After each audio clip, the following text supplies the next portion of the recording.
Welcome to Empathy Stories, where we share heartfelt tales that remind us of the profound impact of kindness, love, and resilience in everyday life. Today, we bring you the touching story of Helen, James, and Ethan, a trio whose lives intertwine in unexpected ways to create a bond that redefines the meaning of family.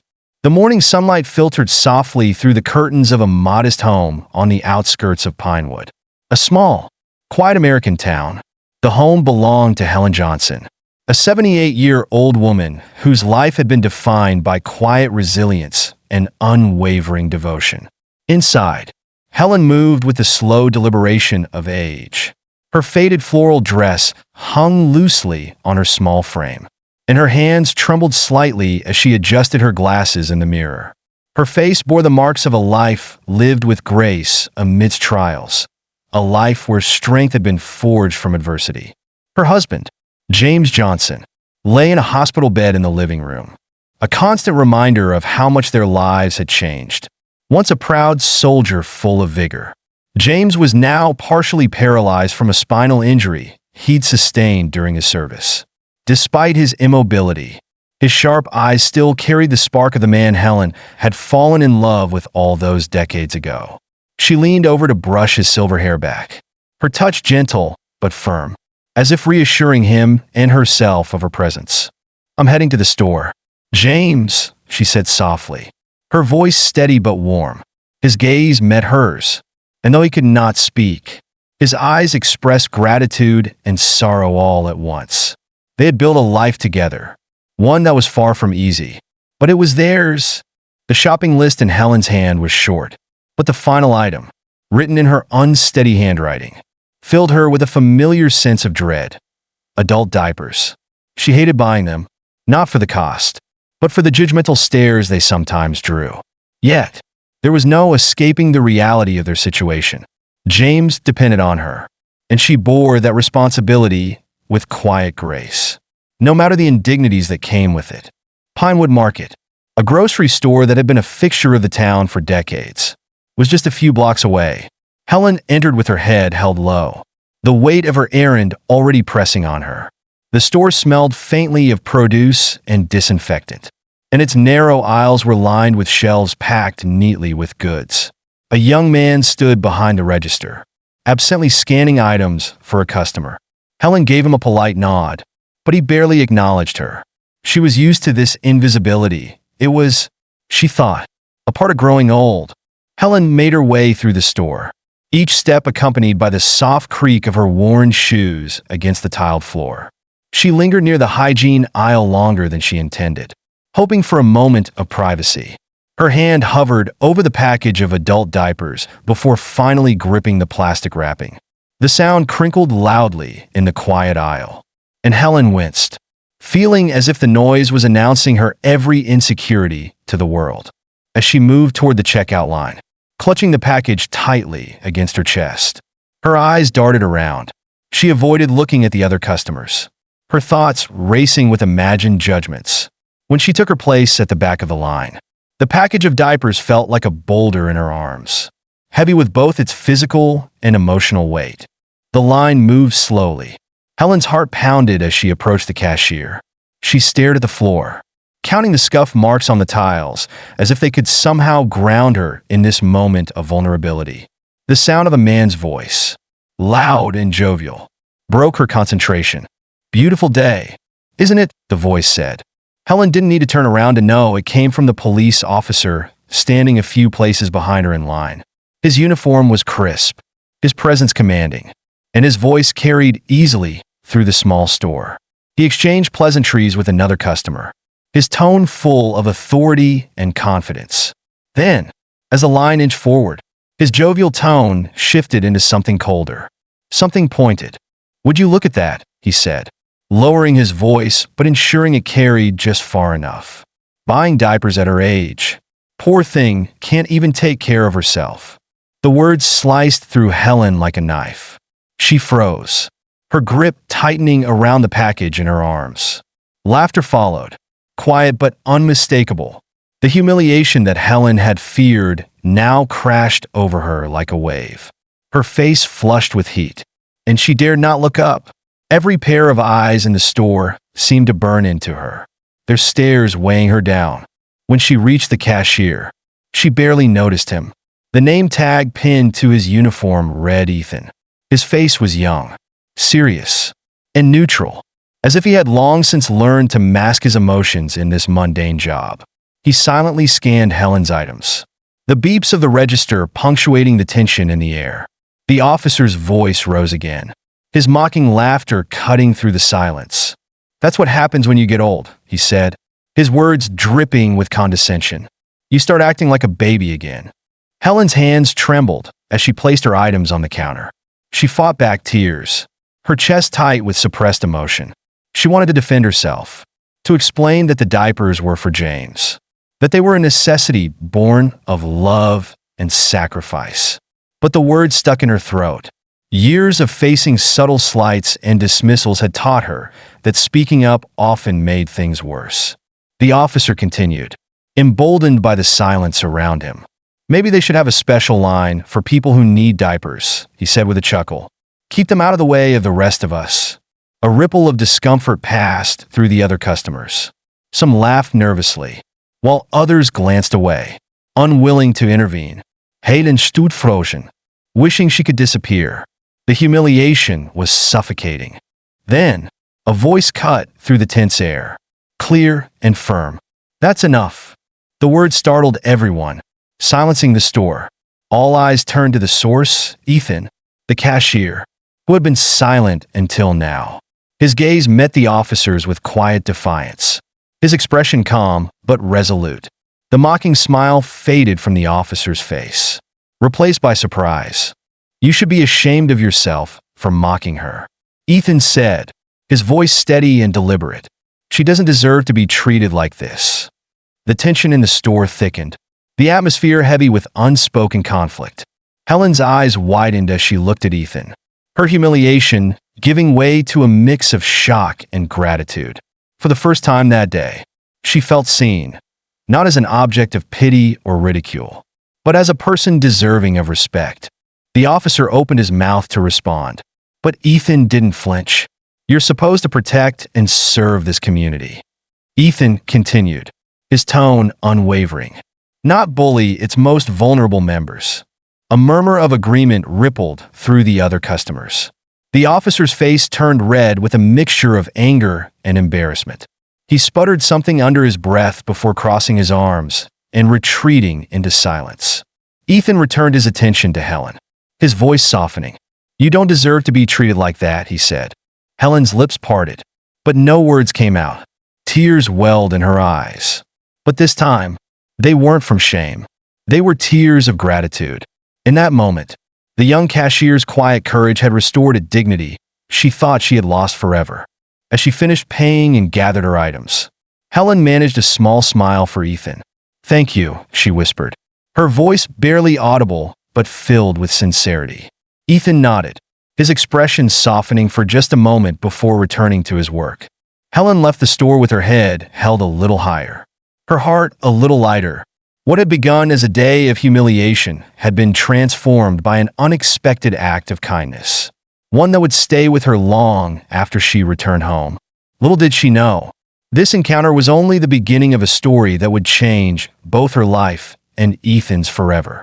The morning after her harrowing encounter at Pinewood Market, Helen Johnson sat in her modest kitchen, the faint aroma of fresh coffee mingling with the lavender scent of her home. Despite her best efforts to focus on James's care, his medication, his breakfast, and the daily rituals of their life together, her thoughts kept circling back to Ethan, the young cashier who had stepped into her defense. His courage had been as surprising as it was moving. She couldn't shake the memory of his steady gaze, his unflinching voice calling out injustice when no one else dared. James, ever observant, noticed her distant expression. His sharp eyes, though limited in their ability to communicate, watched her as she went about her tasks. "I'm going back to the store today." "James," Helen said softly, as if answering his unspoken question. "I need to thank the young man properly." James's brow furrowed slightly, a silent signal of curiosity. Helen placed a gentle hand on his shoulder. "I'll be back soon," she promised, offering him the reassuring smile she had perfected over the years. This time, Helen didn't feel the same dread as she approached Pinewood Market. Instead, there was a sense of purpose in her steps. Her shopping bag replaced by a neatly wrapped container of oatmeal cookies she had baked that morning. James had always loved them, and she hoped they would convey her gratitude to Ethan in a way her words might not.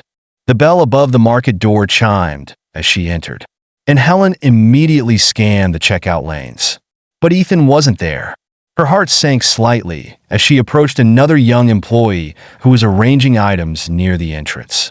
"Excuse me," Helen said politely. "I'm looking for Ethan. He was working the checkout yesterday." The employee paused, a flicker of unease crossing her face.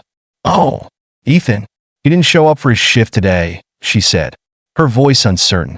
"I'm not sure why. It's not like him to miss work without calling." Helen felt a knot tighten in her chest. She managed a polite thank you before leaving the store, the container of cookies still clutched in her hands. The news gnawed at her as she walked home. Ethan hadn't struck her as the kind of person to shirk responsibility. Something felt wrong. That evening, as she sat by James's bedside recounting her day, her concerns spilled out. "He wasn't there." "James," she murmured, her voice tinged with worry. "No one seems to know where he is." James's eyes softened, his silent presence offering a measure of comfort. But Helen couldn't shake the thought that something had happened to Ethan, and that it was, in some way, connected to the scene at the store. The next few days passed in much the same way. Helen returned to Pinewood Market each morning, hoping to see Ethan's familiar face. But he was never there. Each time, she left with a heavier heart. On the fourth day, Helen decided to take a different route home. The streets of Pinewood were bustling with activity, families enjoying the warm weather, and small shops bustling with customers. Helen walked slowly, her eyes scanning the crowd, half hoping for a chance encounter. And then, she saw him. Ethan was sitting on the sidewalk, his back against the wall of a shuttered store. A small cardboard sign rested on the ground in front of him. The words "will work for food" scrawled in uneven handwriting. His clothes were rumpled and stained, his face pale and hollow. He looked up as she approached, his eyes widening in recognition. "Mrs. Johnson," he said hoarsely, his voice barely audible. Helen's heart ached at the sight of him. For a moment, she stood frozen, taking in the stark contrast between the confident young man she had seen at the store and the weary figure before her. Then, without hesitation, she lowered herself onto the curb beside him, her knees protesting but her resolve unshaken. "What happened, Ethan?" she asked gently, her eyes searching his for answers. Ethan hesitated, his gaze dropping to the ground. "I got fired," he admitted finally, his voice heavy with defeat. "After what happened with the officer, the manager said there were complaints. He said it was bad for business." Helen felt as if the air had been knocked from her lungs. Fired? For standing up for her? The guilt she had been suppressing for days surged to the surface. "Oh, Ethan," she whispered, her voice trembling. "I'm so sorry. This is all my fault." "No," Ethan said firmly, lifting his eyes to meet hers. "It's not your fault, Mrs. Johnson. I'd do it again in a heartbeat. What that officer did wasn't right. Someone had to say something."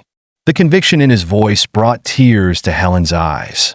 But as Ethan continued to speak, his story unfolded, and Helen realized just how much this young man had endured. "I was a soldier. Once," Ethan began, his voice steady but tinged with bitterness. "Served overseas. Thought I was doing something good, you know? Protecting people, serving my country." Helen nodded, her thoughts momentarily drifting to James and his own service. "It's a noble calling," she said softly. "Maybe," Ethan said, a hollow laugh escaping his lips. "But it comes at a cost. While I was deployed, my wife, she cheated on me, said she couldn't handle the distance, the uncertainty. When I came back, I found divorce papers waiting for me." His voice cracked, the pain of the memory evident. "I thought I could handle it, but I started drinking, just to numb the pain, and then everything fell apart." Helen listened intently, her hand resting lightly on Ethan's arm. "You've been through so much," she said, her voice filled with empathy. Ethan shrugged. "Lost my job, my apartment. The part-time gig at the market was all I had left. And now," he gestured to the sidewalk around him, his expression bleak. Helen's heart broke for him. Here was a young man who had shown her such kindness. Yet he was carrying burdens no one his age should bear. She thought of James, of the strength he had shown in the face of his own challenges, and she felt a familiar determination rising within her. "Ethan," she said firmly, her voice steady despite the emotion threatening to overwhelm her. "You stood up for me when I needed it most. Now, it's my turn to stand up for you." Ethan looked at her, confusion and disbelief flickering in his tired eyes. "Mrs. Johnson, you don't have to." "Hush, now," Helen interrupted, a gentle but resolute smile on her face. "Come with me, I insist." Before Ethan could protest further, Helen rose to her feet, offering him her hand. After a moment's hesitation, Ethan took it, allowing her to help him up. Together, they began walking toward her home, the weight of their shared burdens momentarily lightened by the unspoken promise of a fresh start. As they approached the familiar house, Helen glanced at Ethan, whose nervousness was evident in his fidgeting hands and darting gaze. She placed a reassuring hand on his arm.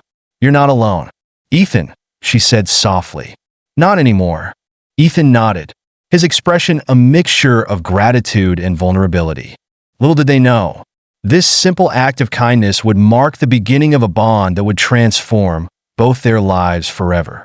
The Johnson home was humble but welcoming, its walls filled with framed photos and shelves lined with mementos from a lifetime of shared memories.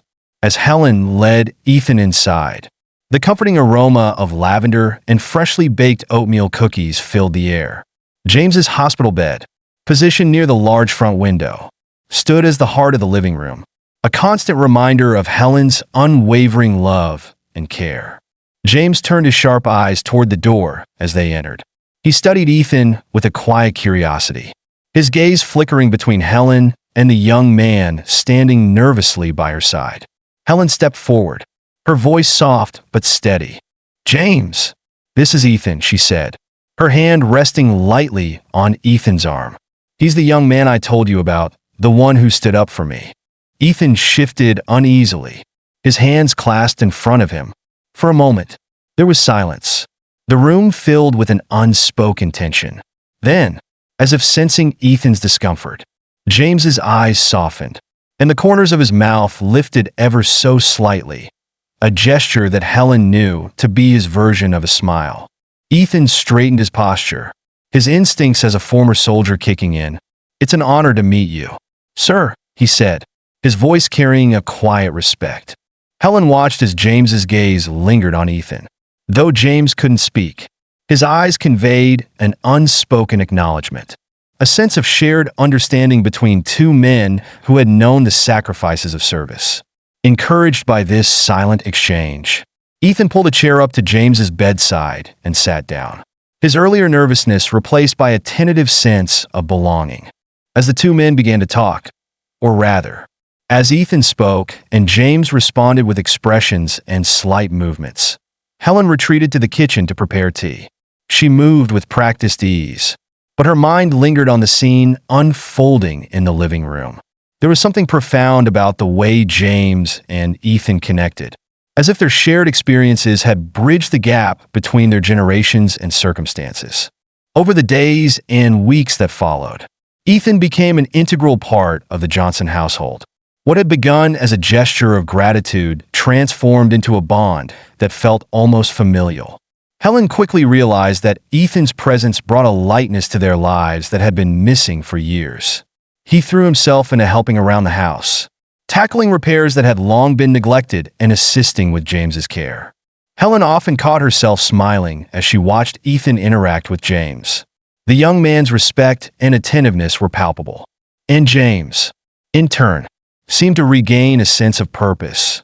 Ethan would sit by James's bedside for hours, sharing stories from his time in the army, recounting the camaraderie and challenges he had faced.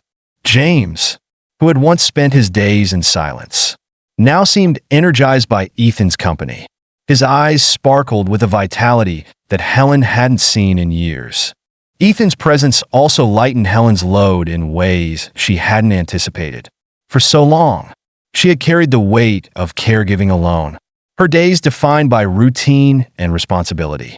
But with Ethan's help, she found moments of respite, time to sit in her favorite chair with a book, to tend to her small garden, or simply to enjoy a quiet cup of tea. One evening, as the three of them sat together in the living room, Ethan's voice grew softer.